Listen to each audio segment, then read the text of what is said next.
Hey everybody, Earl Flamata here from the Cryptopolitan podcast with yet another episode, and today's guest is Anthony. How are you doing today? Hey, yeah, good to meet you. Thank you. Yeah, doing really well. Bit later on our side of the pond over here, but yeah, good. Thank you much for inviting me to the podcast. Absolutely. Where are you calling in from today? Based in London, so head up is over here. Yeah, I not from London originally. My my parents are from Hong Kong originally, but I was born in the UK, but further up in the north in a little county called Yorkshire. Oh, So yeah. fantastic. Fantastic. Well, why don't we dive right in? Let's start off with the name of your project. What does it do and who is it for? Yeah, perfect. So I work for CoinCover. So we're the leaders in digital asset protection. I guess we're one of the OGs in the space because we Mhm. started way back in 2018. So I guess the equivalent of dog years. It's Yeah. what, I don't know, 20, I 25 remember when it years. came out. I remember when it came out. So yeah, absolutely. Yeah. Yeah, we're celebrating our eighth birthday. Is it eighth? I can't. I'm losing track of time, but yeah, dog years, a long time. So, look, our customers, I think we're very fortunate, been around for a while. So our customers are the likes of, the crypto natives of the world, like Ledger, Mm, MoonPay, Bitso, some examples. But there's hundreds and hundreds of asset managers that, obviously processing billions of dollars through the system. But then we're the partner of choice for all the major digital asset infrastructure providers. So the usual suspects like the Fireblocks of the world, BitGoes, Copper, Utila, you name it, they're within our community that already uses to support all their customers. And also, look, our mission is to enable anyone or any business that's transacting on chain to make sure that whether their assets are on the move or at rest, they're secure, verified, and also financially protected. And ultimately for us, what gives us the passion is we want to help the next billion users get into crypto. As an industry, we need to address security if there's mhm. any hope of that happening. So yeah, that's a bit about us. Fantastic. So for those of you, just tuning in, understanding kind of what this is all about, it's about just tracking the assets on chain, right? Yeah, it's about, but from a security standpoint, so making sure that when someone, let's keep it, whether it's a corporate or whether it's, you and me as a retail, Hmm. playing in the spaces, when I have my funds in my wallet, I need to make sure they're secure, right? I got to make sure that, they don't get drained or, I lose my seed phrase. The same concepts apply in an institutional space as well. And the people entering the crypto space now is, as we know, are large institutions coming in that the traditional banks that know nothing about crypto and have Right. no idea how to manage key material and all that great stuff. So for us, it's how do we make it easy for them, make it secure, and then also when they are moving their assets, whether that's in a velocity play from a retailer or big values from an institution, that it's moved safely and it goes to the destination and that it's supposed to go to. And yeah, they don't lose money, right? I think no one wants to lose any money. Fantastic. So obviously you guys have been around for quite some time. I remember when you guys launched way back in the day, but like what's happening now? What's happening with the project today? Like where are you guys headed?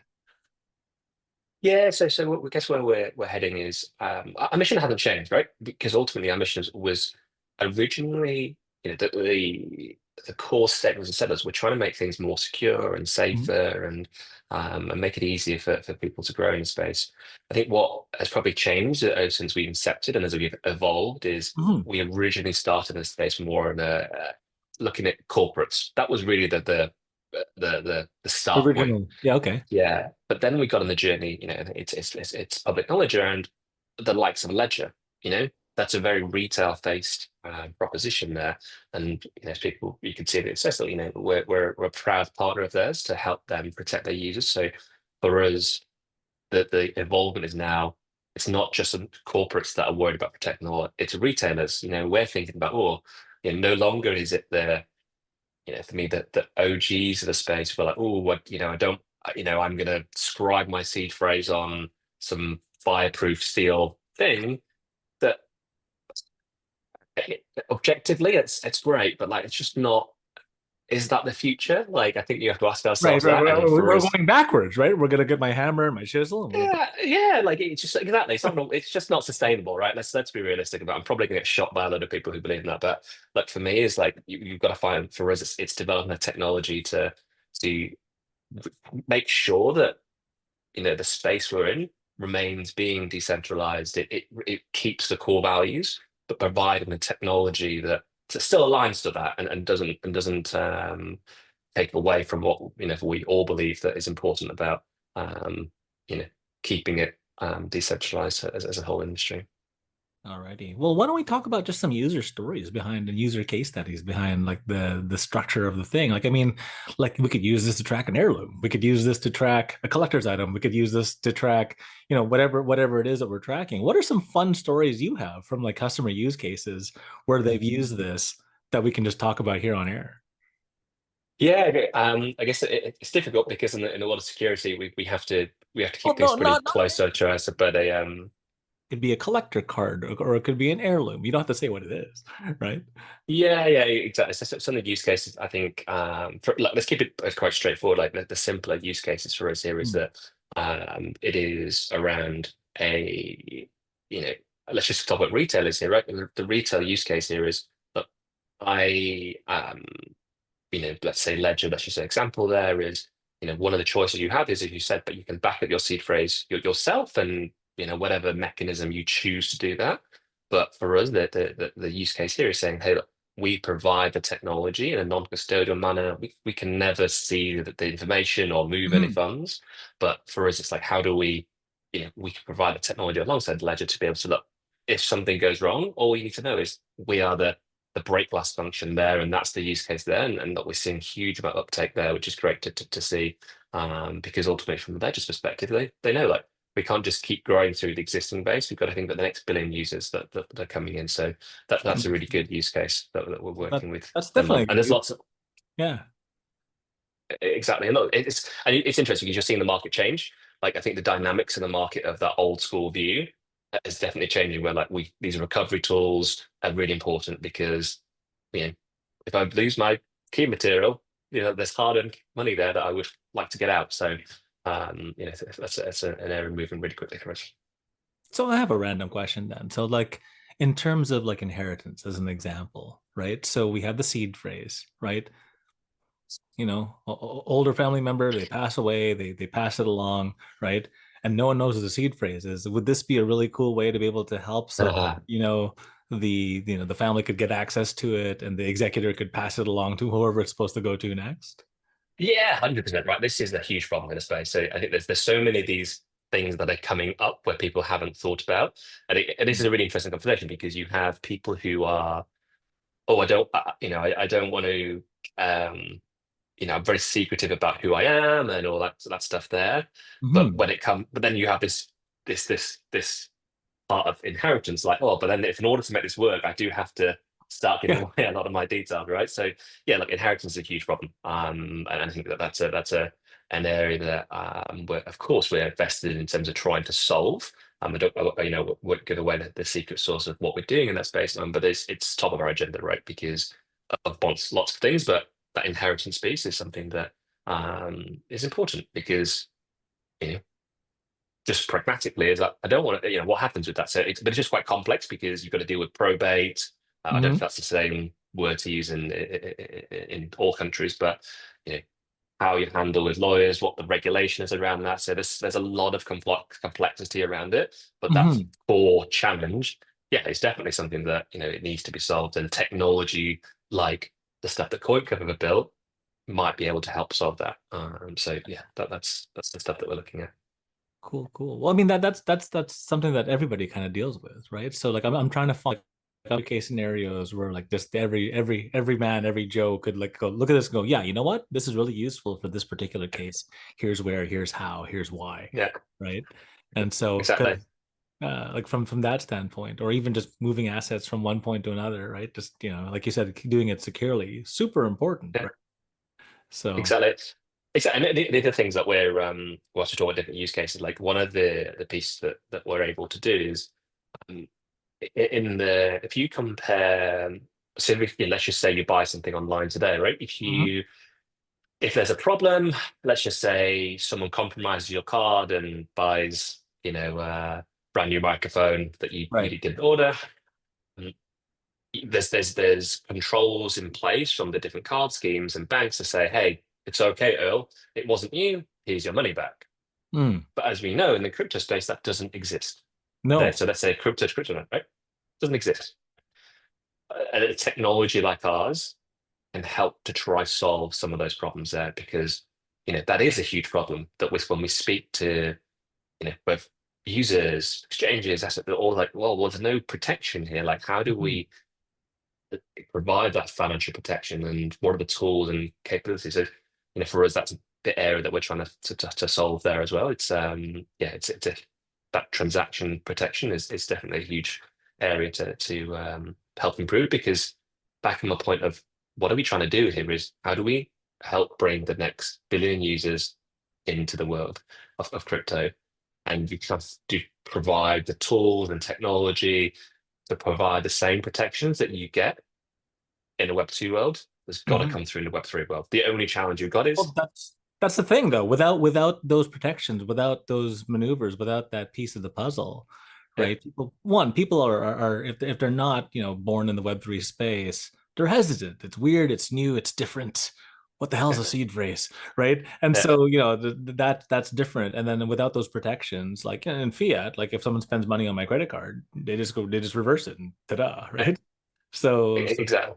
but like you said, But that's hey, yeah, that's but hey, there's some really cool stuff coming out, right? Because just general stuff around, like I think, um, creating a wallet and all that, and all that journey there is already. It may for us might not seem like a big thing, right? But right. to my friend who is a builder, that's a big thing to them. So Yeah. what I can't think of some of the providers, but there's so much technology out there now that is more based on social logins, so it just looks like a Google account, but behind the Right. scenes it's a wallet attached to a Google account. And these things are great because that for me is when we start really making traction into the space and getting those Web 2 people to move over because it just feels like a Web 2 experience, but Right. behind the And, scenes. and that's where you get the mainstream adoption, right? Because if it's not simple and straightforward, Yeah, like my grandparents are never going to figure this stuff out, right? yeah. So Exactly. And I think like another example is like the our customers are always told like asset managers coming in or payment people coming in, payment businesses coming in, they need protection of their assets, so they're holding all stable coins. But mm, everybody's talking stable coins now, right? And it's not just talking about it. For me, this the amazing thing about it is now is that we're at this point where it's happening now and mm, it's invisible. So my friend who might use a remittance business to move money from the UK to Canada, right? yeah. But even though me as a user, I might see that it moved, from you know pounds to dollars, but underlying it all was possibly USDC that powered that. No one and I think that's the incredible thing that we're at this point now that all these things are happening, that happening behind the scenes, and Mhm. um, you know, you know, But at it's the going to end of the start to, day, like the mainstream users, right? It's there's a funny saying, right? It's like I don't care how the clock works. I just want to know what time it is, right?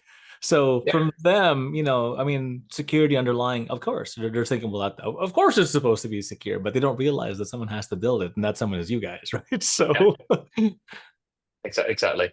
So yeah, that's the that's how we kind of the way we view the world. fantastic. So what are you most excited about coming up down the pipe? That's that you guys are working on.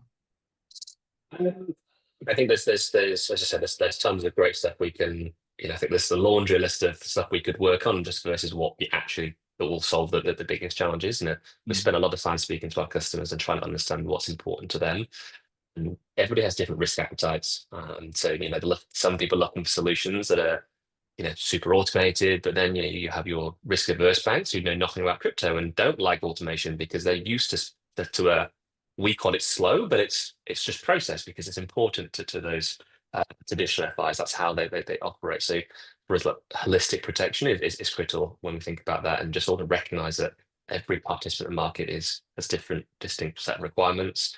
And yeah, we've got to make sure we view it from that lens there. So yeah, there's lots of great stuff that's coming from that perspective there. And yeah, I think for us, we've got to think a lot more about, you know, things like the world of smart contracts that's changing rapidly, right? You know, Hmm. how do you just keep on top of that stuff? So they're things that we're looking at and helping to try our customers, help our customers try solve, um, and Oh, keep their fantastic. money And safe. I get it. Well, once upon a time, I used to work in finance, and back in the day, the wiring system got hacked. And there was this kind of just like old school method of just tracking. And what people who don't know, if you're not in the banking system and if you're not in the wiring architecture, there is a printer in the back room in the middle of nowhere that actually has all the backups of every transaction that goes through. So if you don't know this is happening, trying to commit wire fraud, it's plain as day because you can see it on the printer, right? So yeah, these old school mechanisms by which it protects the system, the people, the bank, the whatever, right? They're loath to let go of this because, well, what happens when everything changes, right? So that's why they're so, they put the brakes on. They're like, wait, hold on, what's to stop fraud in this case, in this scenario, in that place? And so it's really interesting seeing the architecture of stuff shift kind of from the old, Web 2 world to the Web 3 world, where there's security in place, but they don't really understand exactly how it works, right? Yeah, just as a sidebar here, I wonder how many people have printers nowadays, like just at home. Like I just kind of think like, don't think Yeah, is it's it really a crazy. thing? I think like seriously, it's weird. Like out of 30 friends, I'm the only idiot with a printer still. But I also own a marketing company and we have to print signage sometimes, right? So it's just like, okay, you need this for the science for the event. What the hell else would you need a printer, right? Yeah, exactly. It's actually really weird. I actually don't even own a pen or pencil anymore. All I have Oh, are these Apple, the Apple ones no, that stick to my iPads. uh, They're everywhere. Like like there's like seven of them on my desk, right? So yeah, we always laugh in the office now when you have to write something out and there's some sort of application that requires handwriting. I look at my handwriting and think, wow, like this handwriting has really gone downhill over the years. Like I can't, when you're at school, you always, write, you always wrote really neatly, and then now it's like, oh, my hand doesn't even know how to use and spell anymore. we're all Just doctors now, right? That's how it works. So, exactly, uh, exactly. well, that being said, why don't we move on to part two? Well, what do you do when you're not trying to secure all the transactions of the world? What do you do when you're not in front of your computer? What do you do for fun? Yeah, I what do I do for fun? I so I'm a man. I've got a little boy. Home. He's coming on 3, so that keeps me pretty busy at the weekends doing what a lot of dads do. But when I do have time, I do like to try and stay fit. So play a lot of football or soccer, as the North Mhm. Americans call it. And yeah, so they're the kind of things that are important to me, just to try and stay fit if I can. Definitely. Kids and football are Yeah. going to keep you busy enough. If Yeah. you can just match them together and play football with the kids. Yeah. My son was in soccer for oh my gosh, 4 or 5 years. So he was going to games, going to practices. That does keep you busy after for a while. Yeah, exactly. But before kids, traveling was a big thing for me. And Canada was my so I know you're from Vancouver, right? Originally, Yes. and well, Vancouver is like one of my favorite cities in the world. We spent 2 weeks doing the Rocky road trip and stuff. So Oh, things that fantastic. I have time. That's what I love doing. Travel was a fun thing for me as well. Again, before kids, I agree with that sentiment, right? So with kids, a stroller is not fun to take to Europe, because like different areas of Germany, it's like the road is kind of like old school paved, so like the kids going this right the entire Yeah, time. exactly. Yeah, So it makes for interesting trips, right? yeah, Sometimes it soothes them though; they pass out and they fall asleep. yeah, But there you go. So travel, soccer, kids, that's always a yeah. fun full life. Anything else you're doing lately? So you said you get the kids, you take them out for a walk, go to the park, pretty much that sort of thing. Kind of just good old dad stuff. Yeah, definitely good old dad stuff. Yeah, it just definitely keeps you busy, but yeah, it's just important. I think like us all I think working in crypto space is just I've been in the crypto space maybe 4 years or so now, and so but always been in the fintech space. But I think in crypto, the thing I've learned is it just moves faster than any other industry the intensity is higher, the volatility of the market directly correlates to the volatility from the intensity of a business. Mm. And I think for me, I was like, wow, like you just got to make sure you're spending time looking after yourself and managing your health as well, because it's not sustainable just to keep No, writing with it. You have to make sure that you're spending time to just take a step back. And for me, so that's whatever I can just take a step back, just to breathe a second is important to me. absolutely. Well, they say crypto never sleeps, but we're human, so we do need to sleep from time to time, right? Because Well, exactly, exactly, definitely. exactly. Cool, cool. Well, I mean, you guys have been around for a while, so you've got some, decent communities, you got big followings, that sort of thing. Yeah. Which one is like your favorite platform to engage your audience on, and where should people come find you guys? Yeah, I think I think it's because we have two kind of two types of customers that would work with us. So, I guess retailers and the more crypto natives will, Mhm. find us on X. So CoinCover Global, that's where you can interact with us. The institutions are a bit more old school, so we have a decent LinkedIn presence as well for those guys. But for the crypto folk, yeah, X is where you can hit us up, and yeah, feel free to drop me a note on there if you've got any questions. Fantastic. Those are my two favorite platforms. I like LinkedIn and I like X. So both of them are great. There So you go. there you go. Well, Anthony, thank you so much for being on the show. Any parting words of wisdom you want to give to the audience before we wrap it up? No, no, no. I think it's just look, it's a super exciting time. Yeah, I think everybody says it every year because every year is getting better and better in the crypto space. So, yeah, it's I think 2025. Yeah, it's the market right now is quieter, but I think I think we'll go on to another awesome bull run, and things will look much brighter in not too long. I find that like on the downturns, then you get the real innovation. You get the real scrappy people hanging in there, building the new stuff that needs to be built. And then the bull run, you get the profit from all the work that you put in, right? Here's the fruits of your labor. And then it just wash, rinse, repeat. Okay, well, time to go back to building phase. So yeah, if it's a building phase, it's a building phase. If it's a bull run, enjoy the bull run while it Yeah, lasts. Right. exactly, exactly. All right. Well, thank you so much for being on the show. Take care. Nice to meet you. All right. Cheers out. Thanks.